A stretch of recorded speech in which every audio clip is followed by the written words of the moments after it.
100 Winters, Retracing the Great Race Against Death. Written by Jonathan Nathaniel Hayes. Illustrated by Caleb Gingras.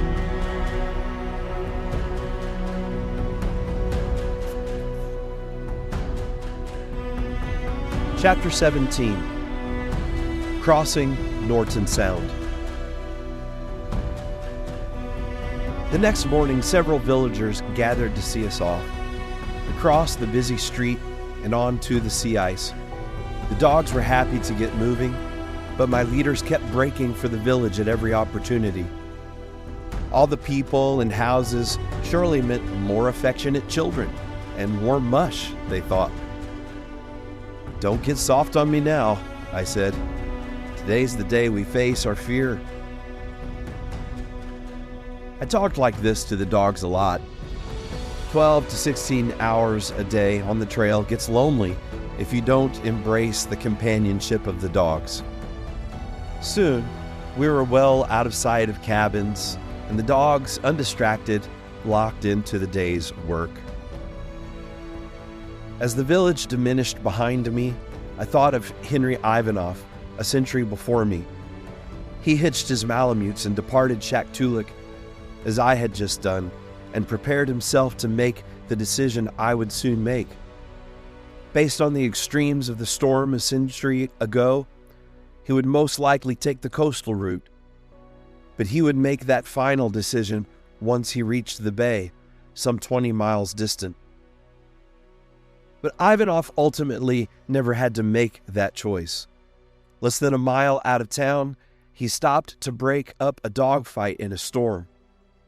Wading into the furious ball of fangs, he noticed a dog team pass him, heading toward Shaktoolik.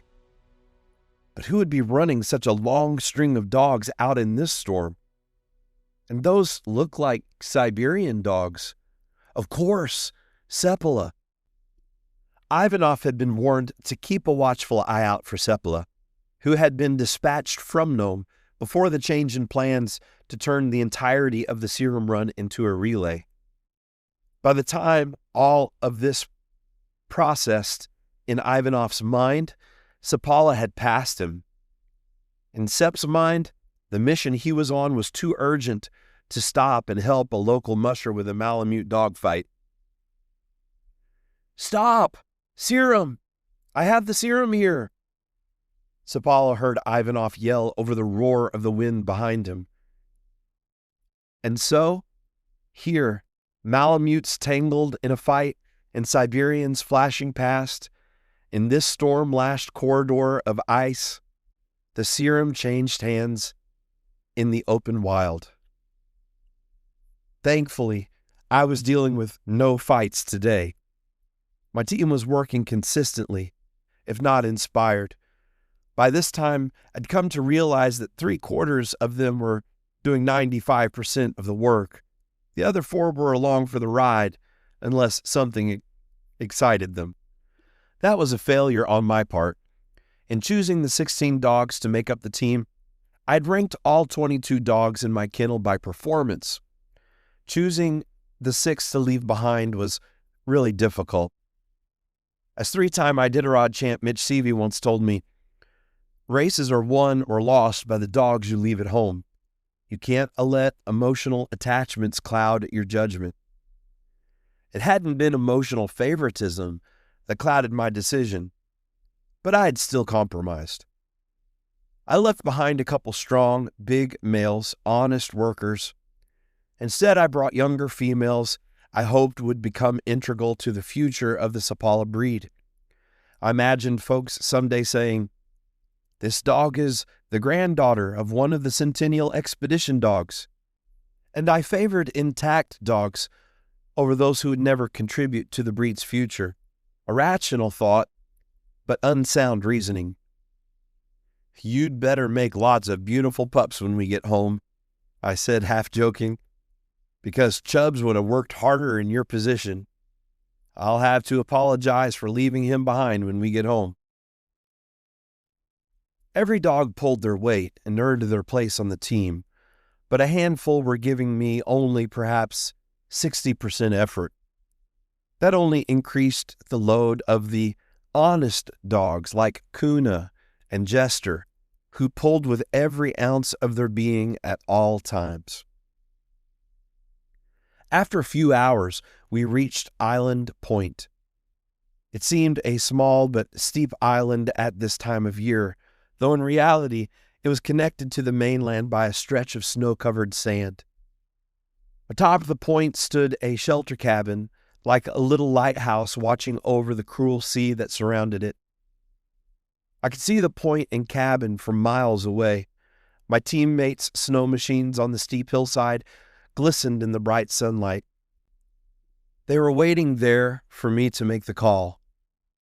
The call.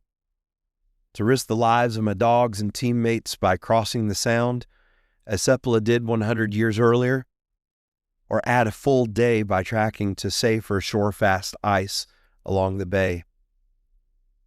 I topped the sand spit, and I gave the command for my dogs to turn left and up the steep ascent. The dogs, excited by the challenge, pulled hard, thinking nothing of hauling the heavy sled and musher to the peak.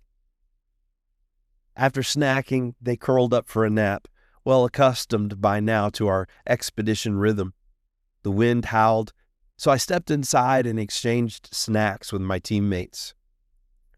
Here, as in other cabins, the walls were covered with names and messages left in marker by those who'd passed before. Jamie pointed out one inscription chronicling the loss of a fishing vessel near that point, scrawled by the fishermen who had made it safely to shore. We'd been watching the weather closely and staying in touch with our village contacts along the coast. The wind was strong and the temperature low, but the sun was shining bright, and best of all, just before we arrived, 2 Koyuk residents had made their first crossing of the bay by snow machine. Usually we cross before now, but this year, bad weather, they said. We had grown accustomed to hearing this mantra in every village. My decision was made. If others could cross, we could too. Caleb wanted a shot for the film, me explaining my decision with Norton sound in the backdrop, but the wind kept rising, making clean audio nearly impossible. So I stepped back inside. I'm cutting the rest short for the dogs, I told the guys. We still have daylight. The wind is supposed to continue increasing as the night comes on, so I'm going to take off. I dropped off the ridge and stopped the team just before we descended onto the sea ice. This is it. The moment. The decision Seppala made a century ago. Twice he'd risked this bay to save time and lives for the children of Nome. It was a fateful choice that made him a legend. And now I too would trust myself and the descendants of those same dogs to the God who commands the seas and the winds. The brilliant sunlight masked what lay waiting out on the ice. The horizon of white ice faded into sky, a landscape erased of landmarks. Ravens danced over the trail, barely discernible tracks of snow machines, taunting the dogs. It all called to us like a siren to the sea. All right, let's do this. Let's go. Within 15 minutes, the snow machines overtook us and sped ahead toward Koyuk. The ravens kept dancing, landing in the snow machine tracks. In a life-or-death game of chicken, they'd wait until the dog team was just one step from snatching them. Then they'd open their wings and launch into the wind. Like a kite in a tempest, the gust flung them out of reach of the dogs. Then the game would start anew.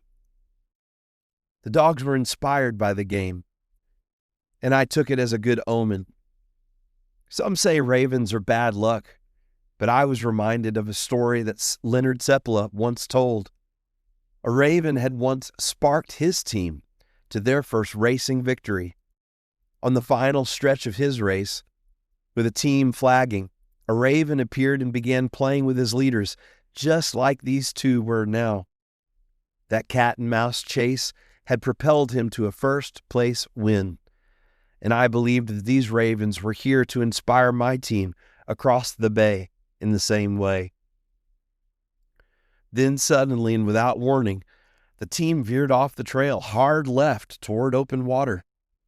I tapped the brake and gave a corrective command. After a stretch, they did it again, but this time to the right, away from the sea.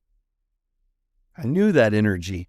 It was the same charge they'd give when they caught sight of an animal, but there was nothing in sight.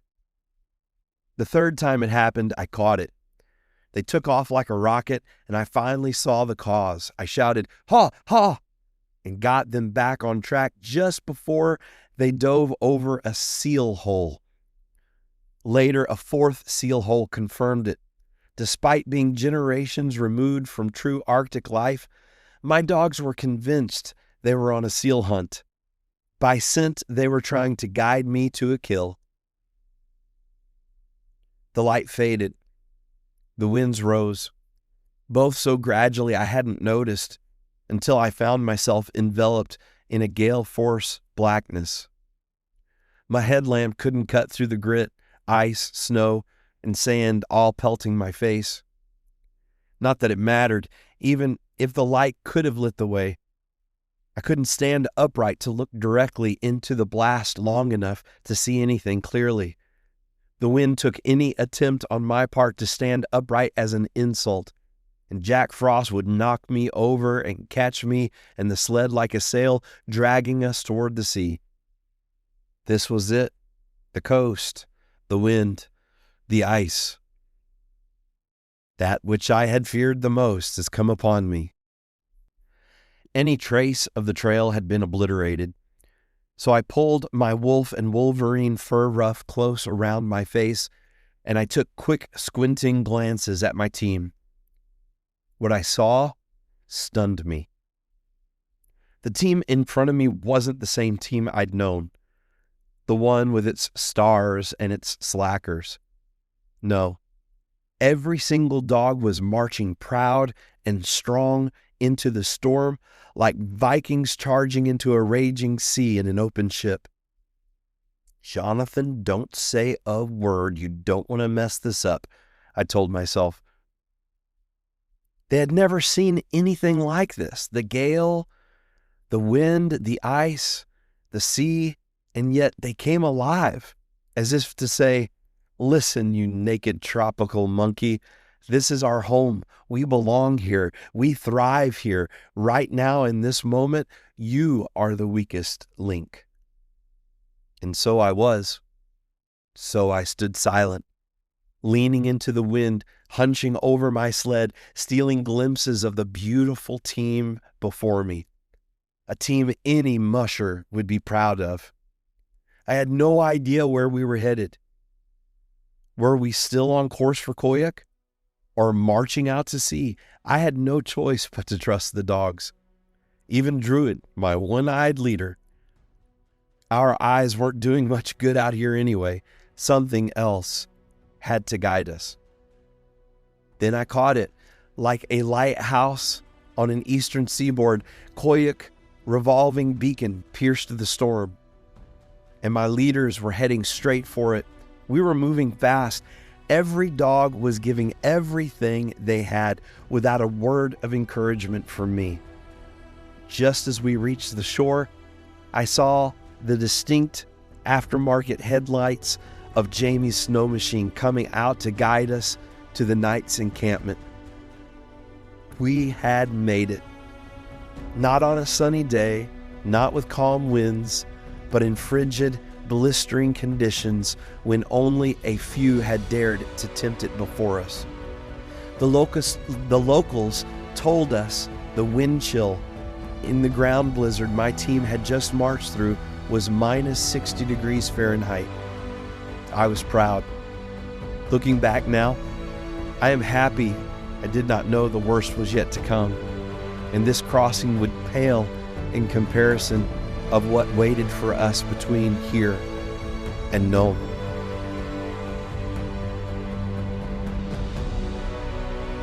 Don't miss a single chapter of 100 Winters, Retracing the Great Race Against Death. Make sure to like, subscribe, and share this audiobook with your friends. If you're enjoying it, if you're still listening, that means that this means something to you. So I want to ask you to just return the favor by getting on to the link in the show notes to Amazon and ordering yourself a copy of this beautifully illustrated book. And you can even request an autographed copy if you want by reaching out to us on social media or on our website, Mush, Maine. Until the next chapter, Godspeed and happy trails.